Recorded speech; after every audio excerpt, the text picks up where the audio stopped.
Assalamu alaikum everyone. I hope all of you are doing good. A topic for today is report writing. Before we move on to the topic of report writing, if you feel and think that my videos are very purposeful and are helpful to all of you, like my videos and subscribe to the channel. Thank you so much. Well, I said that today we are going to talk about report writing. Okay, so without further delay, let's get started. So, first of all, let's talk about the definition of report writing. What it is actually. Report writing is an attempt to gather information. Okay, so report writing is actually when you gather information, right, about anything, when you receive information, right, when you collect information of an event, incident, or an accident from any sources, be it from persons, okay, or concerned department, concerned office, okay, or anything, or the parties which is involved, the victims, the authorities. So it is simply getting the information from anything which is outside, which is which is other than you. I hope you got it.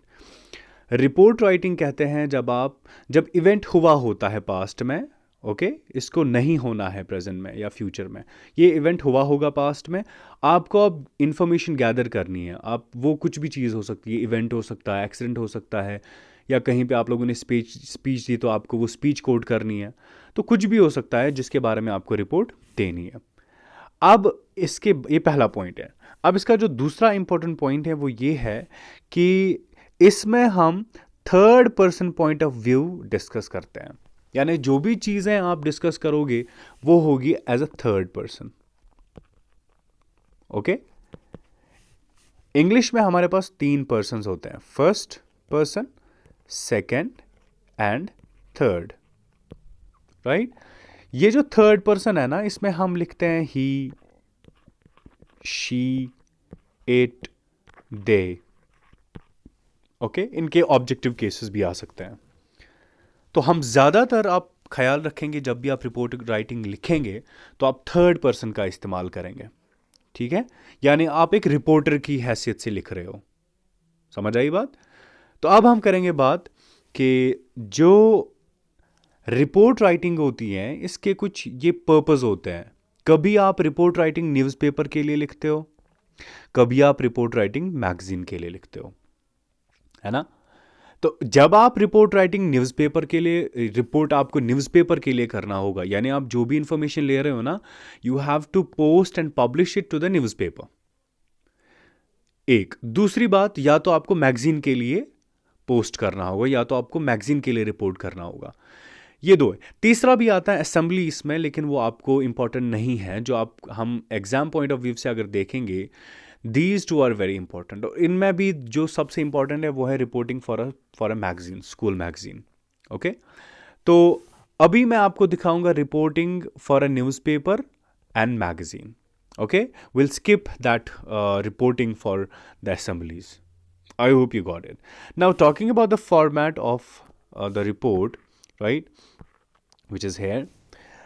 If you need to write the report for the newspaper, how you have to make the format and how are you are going to follow the pattern. पहली बात, आपको heading लिखनी है, यानी जो title होता है, आप किसके बारे में बात कर रहे हैं, आपका मेन पॉइंट क्या है, वो आपका हेडिंग जाएगा। हेडिंग कहाँ पे लिखनी होती है? मिडल में आप लिखोगे ये, ठीक है, और अगर हो सके तो उनको इन्वर्टेड कॉमास में भी रखेंगे आप, ठीक। उसके बाद बायलाइन, ये होती है आप किसके बारे में बात कर रहे हो। दूसरा होता है बायलाइन। बायलाइन का मतलब होता है हु इज द रिपोर्टर, कौन रिपोर्ट कर रहा है। By, for example, if some of you are reporting, you can write your name by ABC, ठीक है, ये आपका आना चाहिए दूसरी लाइन में। फिर उसके बाद जब आप पैराग्राफ स्टार्ट करेंगे, आपको प्लेस लिखनी है पहले, उसके बाद डेट, ठीक, यहां तक ये एक पोर्शन है। अब ये जो यहां से लेके बिल्कुल लास्ट तक है, ये आपका कंटेंट है, ठीक है, this includes our content, our body. समझ आई बात? पहले आप हेडिंग लिखेंगे, उसके बाद बायलाइन होगी यानी कि कौन ये रिपोर्ट कर रहा है, उसके बाद प्लेस डेट, प्लेस डेट से ही बॉडी स्टार्ट होती है कंटेंट। प्लेस और डेट जो है ये हम बॉडी में ही इंक्लूड करके, we include place by we separate place by comma. ठीक है, प्लेस जब आप लिखेंगे फॉर एग्जांपल श्रीनगर लिखेंगे तो श्रीनगर के बाद कॉमा आएगा।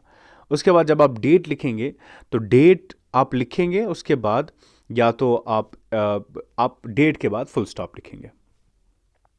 ओके, फिर उसके बाद आप बॉडी स्टार्ट करेंगे। आपका जो भी कंटेंट होगा, आपको जो भी रिपोर्ट करना होगा, वो आपकी जो आपका जो कंटेंट है वो आप बिल्कुल नॉर्मली जैसे आप लिखते हैं पैराग्राफ्स।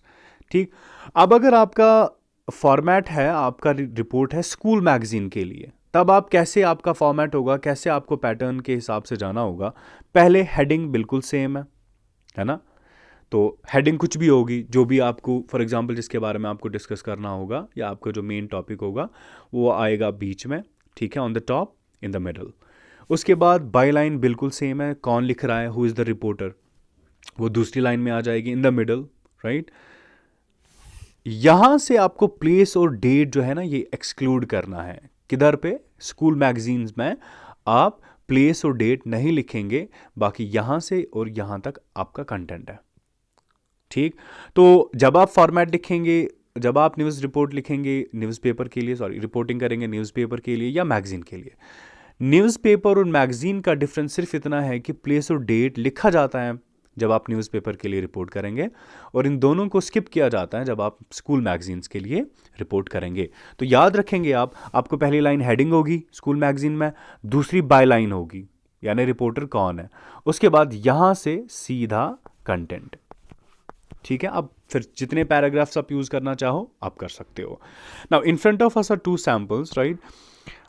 हम इन सैंपल्स को पढ़ेंगे और हमारा ये जो कंसेप्ट है ये और ज़्यादा क्लियर हो जाएगा।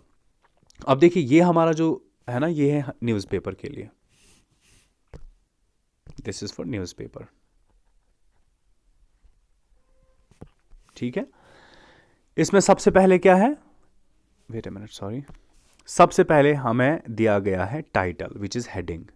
ये है टाइटल, कहां पे लिखा गया है, मिडल में लिखा गया है, ऑन टॉप। उसके बाद ये बाय लाइन है, by Nilesh, right, this is heading, ये है इसकी बाय लाइन। बाय लाइन किसने लिखा है, किसने रिपोर्ट करा है। अब ये रिपोर्ट जो है ये न्यूज़पेपर के लिए है, तो हम पहले प्लेस लिखेंगे, this is our place, we will separate place with the date by using a comma, here look at the comma, usages of comma, okay. फिर आप लिखेंगे December 10 या जो भी आपको क्वेश्चन में डेट दिया गया होगा, उसके बाद आप फुल स्टॉप करेंगे। ठीक, यहां से कंटेंट हमारा स्टार्ट होता है। It is science that holds the destiny of India's future, says Dr. APJ Abdul Kalam. Inaugurating a science exhibition in one of the schools here, Dr. Kalam said that students will have to study science for its own sake and not for becoming a doctor or an engineer. The development of the country much depends on the scientists who could help solve problems faced by the nation in different fields. The dream of every citizen to see India as a superpower will soon be fulfilled if the students' energy and enthusiasm are properly channelized. The exhibition was organized under the aegis of Lion Club of Agra. Okay, aegis means guidance. Okay, under the guidance of Club of Agra. Earlier during the day, he visited an orphanage and spoke to the children for over an hour and lunched with them. अब देखो ये हमारा content है, जो भी आपको बोलना है, जो भी आपको रिपोर्ट करना है, सिंपली आप रिपोर्ट करेंगे, right. Do not confuse yourself by the content. ठीक है, आपको कंटेंट बिल्कुल नॉर्मल लिखना है, but be careful while writing the heading and the by line and place and date. This is it. I hope you got this. This is report writing for the newspaper. Now look at the report writing for the magazine, school magazine. ये है हमारा school magazine का report. तो अब आप क्या देख रहे हैं, trekking camp of our NCC students, ये हमारी हेडिंग है ना। दूसरी line, reported by Akash troop captain, this is byline. हो गया। तो पहले क्या हेडिंग आई, फिर बायलाइन आई। जैसे आपको रिपोर्ट करना होता है न्यूज़पेपर के लिए, वैसे ही जब आप स्कूल मैगजीन के लिए रिपोर्ट करेंगे, हेडिंग और बायलाइन सेम आएंगे in the middle at the top. ठीक है। अब चूंकि प्लेस और डेट का मसला था, प्लेस और डेट, ठीक है, ये दोनों यहां पे नहीं है। अब देखेंगे यहां पे ना तो प्लेस लिखी गई है ना तो डेट लिखी गई है, because we know that this is a school activity, okay, and a student from within the school is writing a report for the school magazine. समझ आए, इसमें डेट और प्लेस लिखने की कोई जरूरत नहीं है। हाँ, you can include the date in the place in the content itself, okay. अब आप सीधे जो भी आपको लिखना है रिपोर्ट के लिए, जो भी आपको इन्फॉर्मेशन देनी है, वो आप सीधे दे सकते हैं। जैसे 40 students of our school NCC unit guided by mister Kiran Makwana, program officer went on a 10-day trekking camp to forests of Gir during summer holidays. We set out from our school campus on 10th of May in a specially arranged bus. We went up to the edge of the forest in the bus. We started walking from there with the essential things packed in our hold-all. Hold-all means a large bag, okay, in which we carry the things. We reached the wild, मैं यहाँ पे लिखता हूँ ये, it's actually a large bag for carrying things, okay. We reached the wild areas of the forest by evening. We raised our tent in convenient places near a river. We prepared our dinner, dined in the moonlight, and had a comfortable sleep. For the next 8 days, we trekked around the nearby hills. It was a wonderful outdoor experience for the students. We returned to campus safely on 22nd of May. Okay, यहाँ तक जो भी information आपको देनी है वो आप दे सकते हो, लेकिन remember and be very careful to read out your question right, very carefully, because you need to understand each and every thing from the question. और जब आप वो क्वेश्चन अंडरस्टैंड करेंगे रिपोर्ट राइटिंग का, तभी आपकी रिपोर्ट राइटिंग करेक्ट और appropriate हो सकती है। बिकॉज अगर जब आप क्वेश्चन को अंडरस्टैंड नहीं कर पाएंगे तो आपकी जो भी इंफॉर्मेशन होगी ना रिपोर्ट राइटिंग में, that will be very wrong and inappropriate. ठीक है। तो सबसे पहला काम आप करेंगे, क्वेश्चन को बिल्कुल ही केयरफुली और अटेंटिवली पढ़ेंगे, और उसमें जो इन्फॉर्मेशन दी गई है वो आपको वही इन्फॉर्मेशन उठा के आपके कंटेंट में यूज़ करनी है। फॉर एग्जाम्पल आपको डेट वहाँ मेंशन करना है तो आप डेट करेंगे मेंशन, आपको वेन्यू मेंशन करना है आप वेन्यू मेंशन करेंगे। ठीक है। तो जितनी भी इंफॉर्मेशन आपको गैदर हो रही है from the question itself, you have to use those informations from the question and use that in the report, in the body or in the content of report writing. Okay, this is all about how to report, right? How and we talked about the definition of report writing. We talked about the structure of whenever you report for the newspaper or you report for the school magazine. And there is only one difference between the two, which is that place and date are not mentioned in school magazines. While you report for the school magazines, we do not mention place and date. Okay, with this I'm ending up my session for today. I hope that this all is understandable and quite easy for all of you. If you like the video, if you think that it was quite purposeful, like my videos and subscribe to the channel. Thank you so much for today. Allah Hafiz.